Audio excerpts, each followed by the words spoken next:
I wonder how long it took the older brother to go inside and enjoy the party. Did he go right away? As soon as he heard his father say, "You are always with me. All that is mine is yours." Or did he stand outside, held back by his entitled indignation, kicking the rocks at his feet? That's what we're exploring today. So, as we prepare our hearts and minds for the word preached, would you pray with me, please? Oh God, may the words of my mouth and the meditations of each of our hearts be found acceptable in your sight, for you are our rock and our Redeemer. Amen.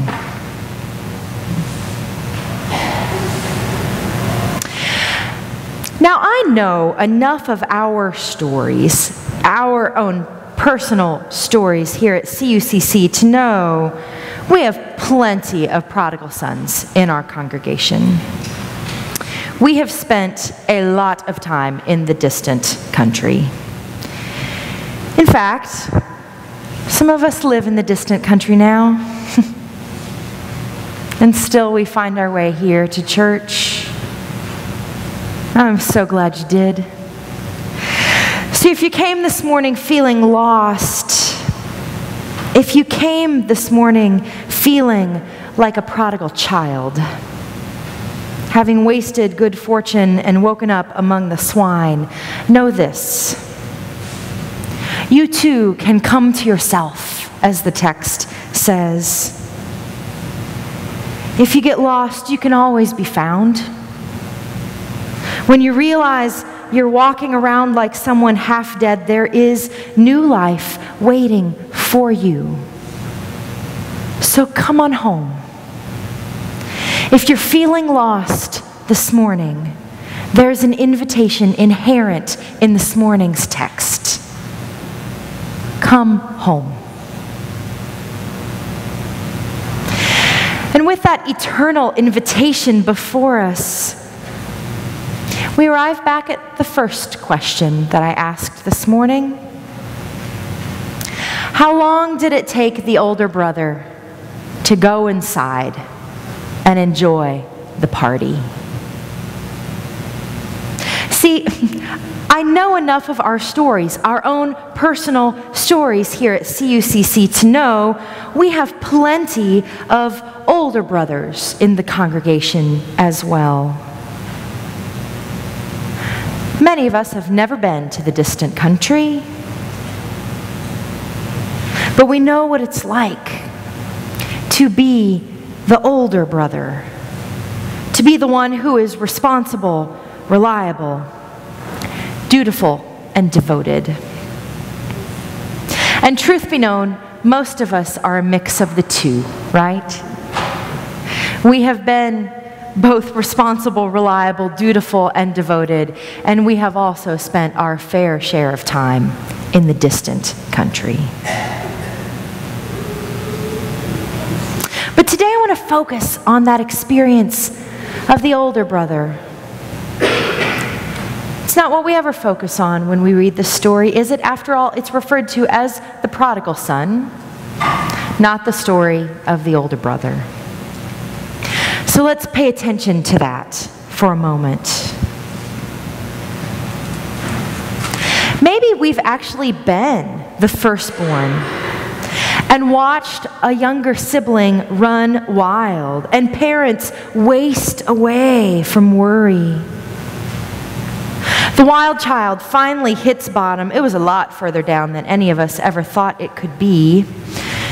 And the wild child comes home on bended knee. Mom and Dad want to kill the fatted calf, and all you want to do is kick their keister into the next county for putting your parents through all of that worry and mess.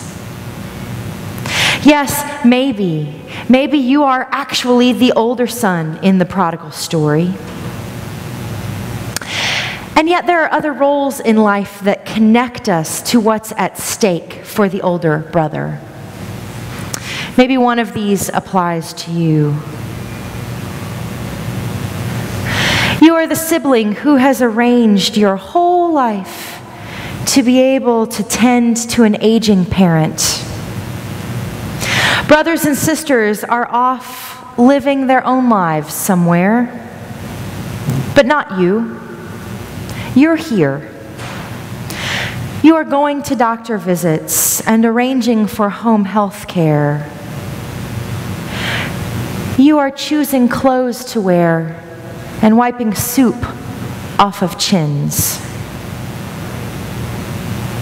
And there at your parents' funeral, you stand and listen to your siblings explain to someone how hard it has been to watch Dad go downhill. And you think to yourself, really? Really?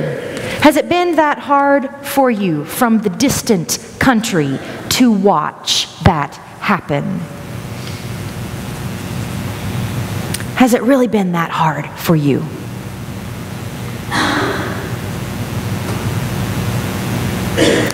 Or maybe it is this. You are the parent who provides primary care for your children. You cook and clean. You sit vigil during homework and when the kid has the flu. You load up cars with kids and gear and get them to where they need to be when they need to be there to do what they need to do. You take care of baths and bedtime. And yet, when the other parent comes in from the distant country of their lives, the kids go nuts. They want to throw a party because that parent is home. And they never want to throw a party when you walk through the door, do they?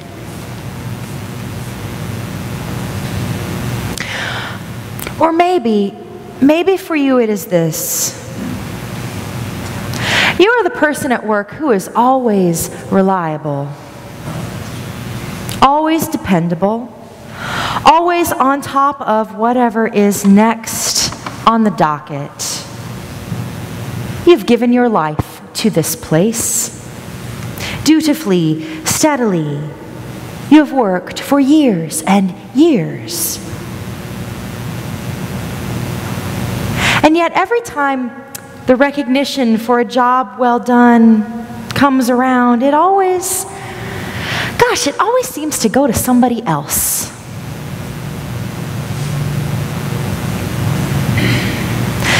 You sort of feel like you're slaving away day after day after day.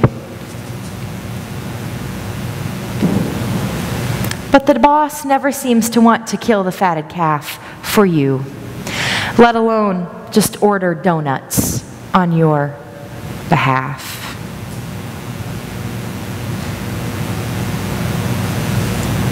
Or maybe it's this.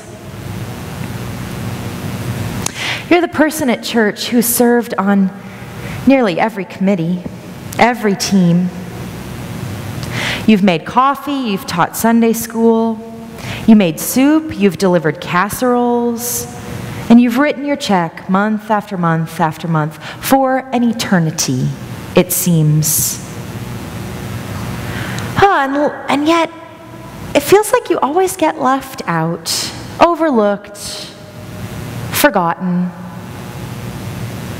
Like you've just become part of the woodwork. You've been there for so long. And it seems as if the celebration is always for someone else. Yes, in so many ways, we identify with the older brother. I wonder how long it took him to go inside and enjoy the party, don't you? I wonder how long it will take us to go inside and join the party. See, the younger son is not the only prodigal in this story. The older brother is a prodigal son too. Prodigal means characterized by a wasteful expenditure. Characterized by a wasteful expenditure. And every moment that that elder son stands outside, held back by his grudges and awash in his own insecurities, having allowed this celebration to make him question his father's love for him and question his own worth. Every moment he stands there is a wasteful expenditure of the love that's been lavished upon him for years. Every day, in ordinary ways. When we connect with the older brother in this story, we experience an invitation to mindfulness. We experience an invitation to hear God say, as the Father says, "You are always with me, and all that I have is yours." Our payoff doesn't come at the end in some big glitz and glamour shebang. No, our payoff comes every day. Every day in the faithfulness that is an everyday, ordinary life as one of God's own. The gift is being there with mom as she frets over the wild child. You're not in the far country, you're there with mom. The gift is wiping the soup from dad's chin. The gift is being the one who gets to raise the children while the other parent is off in the distant country, doing whatever they do there. The gift is being reliable. The gift is being dependable. The gift is knowing that without your faithfulness, the party for the lost ones who have come home could never happen. The gift is being present to the everyday, ordinary holiness that pops up in the most unexpected, everyday, ordinary places.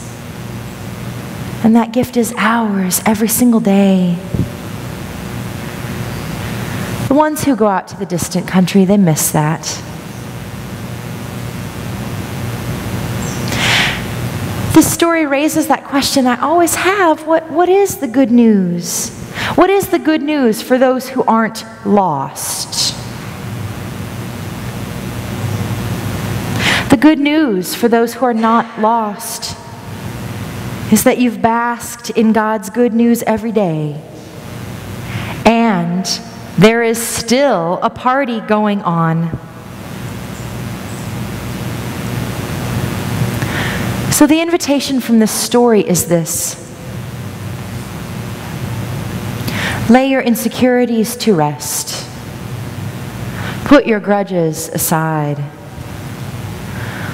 Come in from the shadows, because there's a party going on. And the party is for you too. Amen.